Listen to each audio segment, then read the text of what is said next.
If you have an open bag of candy in your house already, today is for you because we're gonna talk all about the strategies you can use to actually feel in control during Halloween this year, enjoy a couple pieces of candy, and not have it completely throw you off track. For years, a bowl of Halloween candy would enter our office the very first day of October.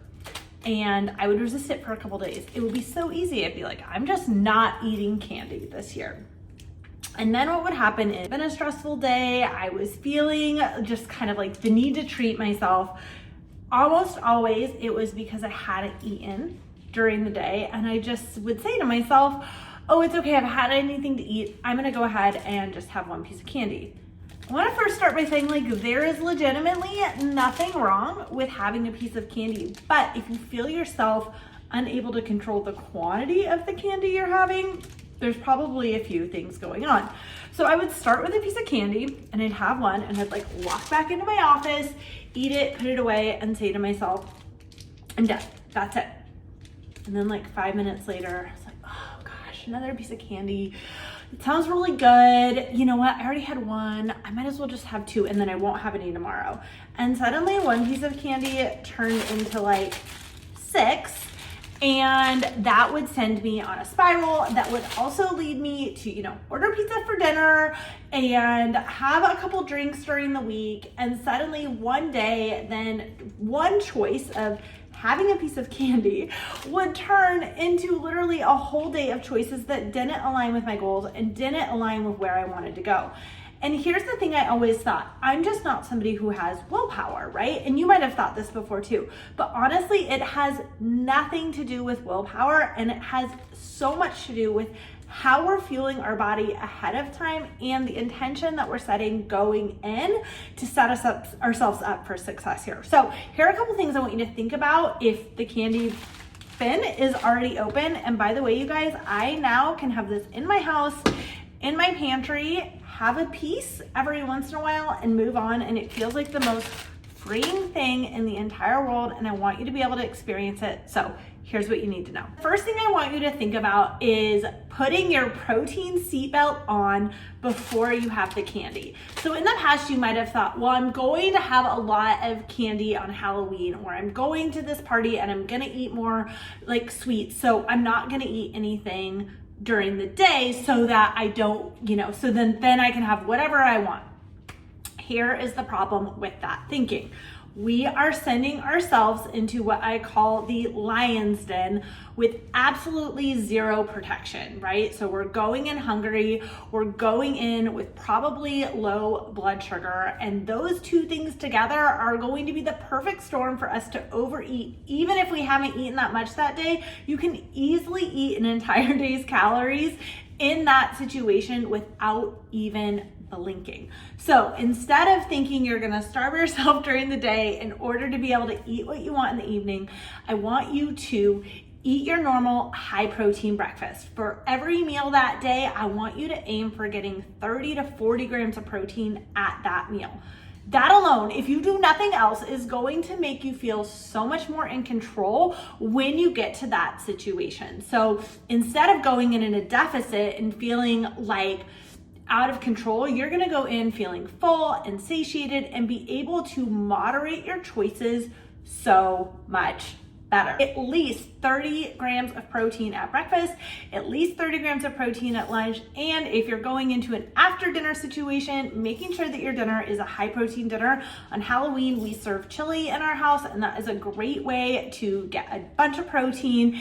And I can easily have 1 or 2 candies on Halloween and then just move on because I'm not experiencing that blood sugar spike, which leads me, it's not my willpower, it's what sugar does in my body when it's not paired with protein, okay? So we are gonna make sure our protein is super high, we're feeling full, we're feeling nourished, and that is gonna help us avoid overeating the candy. The second thing here is creating an environment after Halloween and even before Halloween where the candy is not visible. So there is no way in heck that I am keeping this on my kitchen counter for the next week. That's silly, right? So what I'm gonna do after I film this video is I'm gonna seal it all up, put it in a bag, and put it deep in my pantry. Out of sight, out of mind. If you are finding yourself nibbling on these things over and over again, it's probably because you're getting a visual cue in your environment that is causing you to want to eat that thing.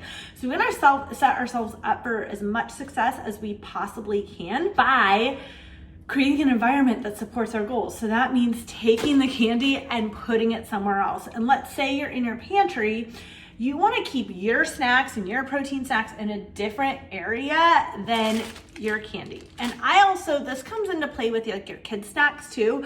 I keep my, like anything that I'm like, oh, I'm gonna be tempted to just like munch on that or overeat on that. That is something I don't keep next to my like protein bars and high protein snacks, right? So I want visually when I go in to have a snack, I'm only opening a like scenario that feels supportive of my goals. So take that candy, get it off the kitchen counter. And this is the way I like to think about it.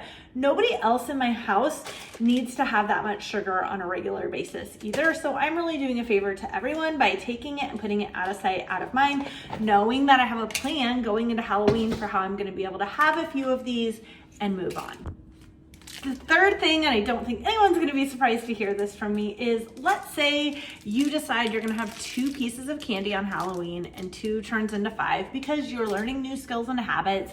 And this is just a part of the learning process, is understanding how to moderate. And sometimes it doesn't always go perfectly, right? If that happens, what I don't want you to do on the day after Halloween on November 1st is wake up and say to yourself, ugh, I failed. I said I wasn't gonna eat candy and I ate candy and oh my gosh, see, this is just how the holidays go every year. I have no self-control. You know what? I'm just gonna wait and start again January 1st. Please, please don't do that. The thing is you're learning, you're building new habits, you're building new skills, and you are trying to become a different version of yourself. If you are someone who has overeaten, if you're somebody who has overeaten candy for years, it's gonna take a while to learn how to moderate this. This did not happen for me overnight, but every time I didn't moderate in the way that I wanted to, I would just reflect and say, okay, why did that happen? Was I really hungry? So did I not put my protein seatbelt on beforehand?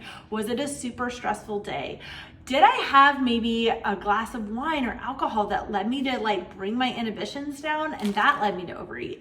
And what I just do is I really think hard about the circumstances without judgment that led me there. And then I create a plan for like, okay, next time, instead of just saying I'm only gonna eat 2 pieces of candy, what I actually need to do is drink a protein shake before that, and then have a glass of water, and then have a couple pieces of candy. And maybe that'll make it easier. I'm just making up a scenario. It depends on you and your individual goals. But what I will say is, if things don't go as planned on Halloween, guess what? November 1st is also an opportunity to every choice is an opportunity for you to make a different decision. And so even if Halloween goes off the rails, guess what?